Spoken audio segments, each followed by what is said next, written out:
శ్రీకృష్ణుడు చిన్నతనంలో ఎన్నో లీలలను ప్రదర్శించాడు. దుష్ట శిక్షణ కోసం, ప్రజల రక్షణ కోసం పాటుపడ్డాడు. శ్రీకృష్ణుడు ప్రదర్శించిన లీలలకు నేటికి కొన్ని ప్రదేశాలు రుజువు చేస్తున్నాయి. వాటిలో ప్రముఖమైనది గోవర్ధనగిరి. శ్రీకృష్ణుడు ప్రజల రక్షణ కోసం చిటికెన వేలిపై ఎత్తిన గోవర్ధనగిరి ఇప్పుడు ఉంది. పూర్వం బృందావనంలో దేవతలకు అధిపతి అయిన ఇంద్రుడిని సంతృప్తి పరిచేందుకు ప్రతి ఏటా వైభవంగా ప్రజలు పూజలను నిర్వహించేవారు. అయితే మనకు జీవనాధారమైన గోవులను పూజించాలి కానీ ఇంద్రుడిని పూజించటం ఎందుకు అని శ్రీకృష్ణుడు ప్రశ్నిస్తాడు. దానితోటి ప్రజలు ఇంద్రుడికి బదులుగా గోవులకు పూజలు చేయటం మొదలుపెడతారు. దీంతోటి కోపంతో రగిలిపోయిన ఇంద్రుడు ఆ ప్రాంతంలో కుండపోత వర్షాలను కురిపిస్తాడు.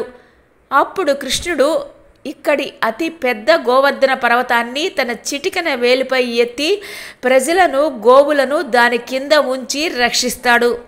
దాదాపు 7 రోజుల పాటు భీకర ప్రళయాన్ని సృష్టించిన ఇంద్రుడు చివరికి కృష్ణుణ్ణి భగవంతుడిగా గుర్తించి తన ఓటమిని అంగీకరిస్తాడు. ఈ విధంగా గోపజనులను, గోవులను కాపాడిన శ్రీకృష్ణుడు గోవిందుడు, గిరిధారి అనే నామాలతోటి ప్రసిద్ధి చెందాడు. ఉత్తరప్రదేశ్ రాష్ట్రంలోని మధుర జిల్లాలో బృందావనకు సమీపంలో గోవర్ధనగిరి ఉంది. బృందావనం నుంచి గోవర్ధనగిరికి 22 కిలోమీటర్ల దూరం. గోవర్ధనగిరిని వజ్రగిరి అని కూడా పిలుస్తారు.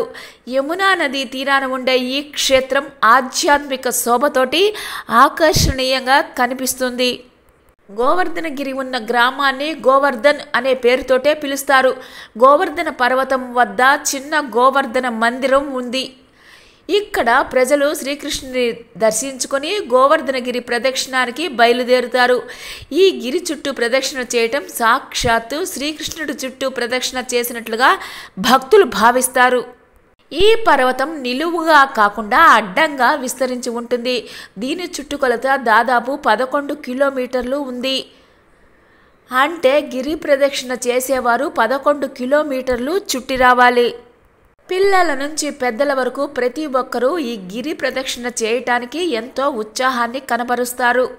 చిన్న చిన్న ఆశ్రమాలను, సాధువుల కుటీరాలను, గ్రామాలను దాటుకుంటూ ఈ ప్రదక్షిణ సాగుతుంది. కొందరు భక్తులు కుటుంబంతో సహా గోవర్ధనగిరి చుట్టూ సాష్టాంగ ప్రదక్షిణ చేస్తారు. కొండపై ఉన్న భవనాలు, నిర్మాణాలు 16వ శతాబ్దం నాటికి చెందినవి. పురాణ ప్రాముఖ్యత కలిగిన గోవర్ధనగిరికి సమీపంలో అనేక పర్యాటక ఆకర్షణలు ఉన్నాయి. గోవర్ధనగిరితో పాటు ఈ ప్రదేశాలను సందర్శించేందుకు దేశ విదేశాల నుంచి టూరిస్టులు అధిక సంఖ్యలో ఇక్కడికి వస్తుంటారు.